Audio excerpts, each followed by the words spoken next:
Good morning class, welcome to Daffodils online classes. कैसे हो students? I hope you आप लोग बहुत अच्छे हैं, आप लोग की स्टडी भी बहुत अच्छी चल रही होगी। और जैसे आपको सिलेबस के बारे में कल मैंने प्रीवियस वीडियो लेक्चर में डिटेल से बता दिया था, तो आप लोगों के डाउट्स भी क्लियर हो गएंगे। ठीक है स्टूडेंट्स, बहुत अच्छा समझ में आ रहा होगा आपको।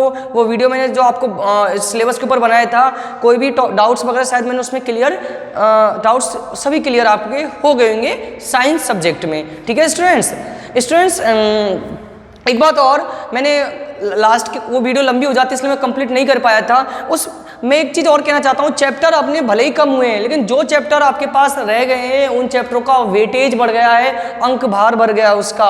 यानी जहाँ उस चैप्टर में से 3 क्वेश्चन आते थे, अब 6 क्वेश्चन आया करेंगे, किसी में 2 आते थे तो 4 आएंगे, 2 गुने क्वेश्चन आएंगे। ये बात ध्यान रखिएगा, इस चीज़ की गलतफहमी में नहीं रहना है कि चैप्टर कम हो गए तो हमारे क्वेश्चंस भी कम हो जाएंगे। आप उस अपडेट सिलेबस में साफ साफ देख सकते हो, पेपर 3.25 घंटे का ही है, 80 नंबर की मार्किंग है रिटर्न में, 20 आपका सेशनल है। तो इस बात को एकदम क्लियर कान खोलिए सुन लीजिएगा, जो चैप्टर आपके रह गए हैं उनका वैल्यू, उनकी इंपोर्टेंसी अब पहले से ज़्यादा हो गई है।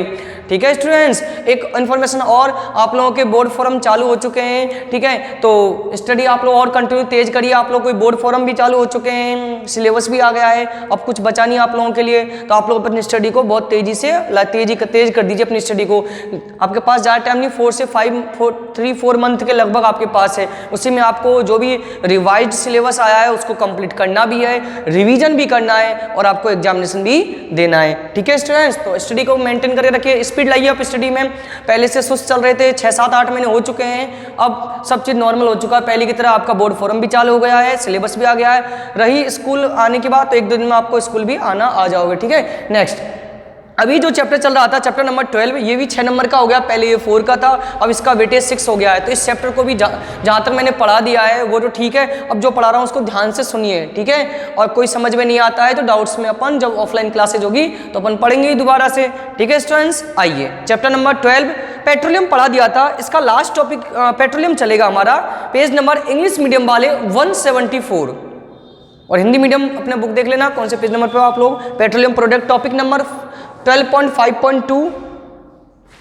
Petroleum is very useful mineral that is very much use in daily life like coal. Petroleum is also fossil fuel.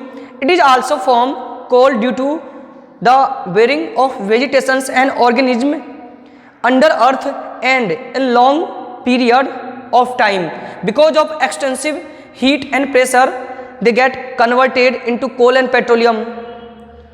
Petroleum एक अत्यधिक उपयोगी, इसका उपयोग दैनिक जीवन में बहुत अधिक किया जाता है।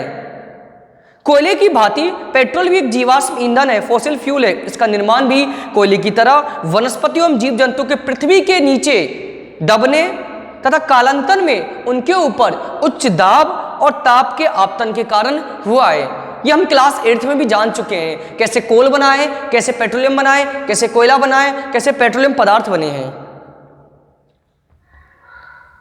The petroleum found in nature is also called crude oil, unrefined oil, rock oil. Underline करिएगा, प्राकृतिक रूप में पाए जाने वाले पेट्रोलियम को अपरिष्कृत ऑयल, कच्चा तेल, चट्टानों का तेल आदि कहा जाता है। Which is a thick black colour liquid that contains different components, जो काले रंग का गाढ़ा द्रव होता है और इसमें विभिन्न अवयव पाए जाते हैं।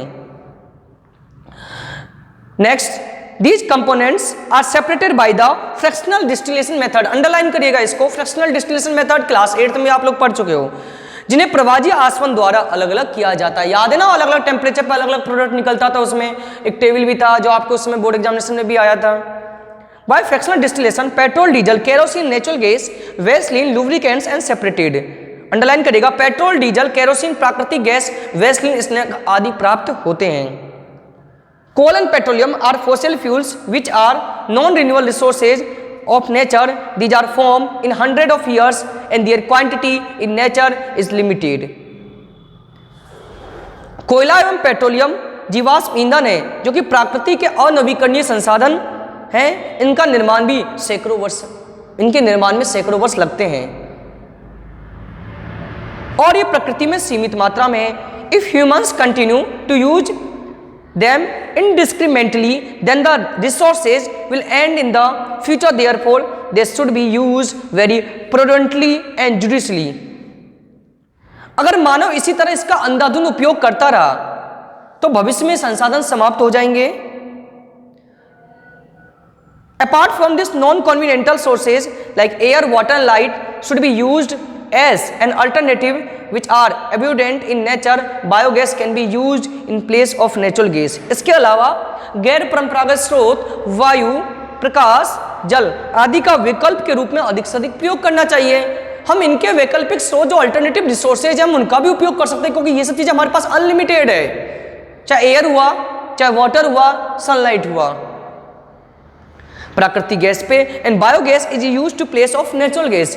बायोगैस के स्थान पर प्राकृतिक गैस के स्थान पर बायोगैस का भी उपयोग किया जाता है। तो स्टूडेंट्स, ये आपका आज का टॉपिक था, अच्छी तरह समझेगा। नेक्स्ट वीडियो लेक्चर में कुछ और भी चीज़ें अपन नई चीज़ें पढ़ेंगे। चैप्टर ज़्यादा बड़ा नहीं, थोड़ा बहुत चैप्टर रहेगा, 2 या 3 वीडियो लेक्चर में आपका चैप्टर कंप्लीट हो जाएगा। तो स्टूडेंट्स, स्टडी कंटिन्यू करिए। बोर्ड फॉर्म भी आपके चालू हो चुके हैं और सिलेबस भी आ चुका है। स्कूल भी प्रॉपर्ली अब खुली जाएगा, 1-2 दिन में गवर्नमेंट फैसला ले लेगी इस बात पे, ठीक है। So thank you student, thank you for watching this video and attend this session.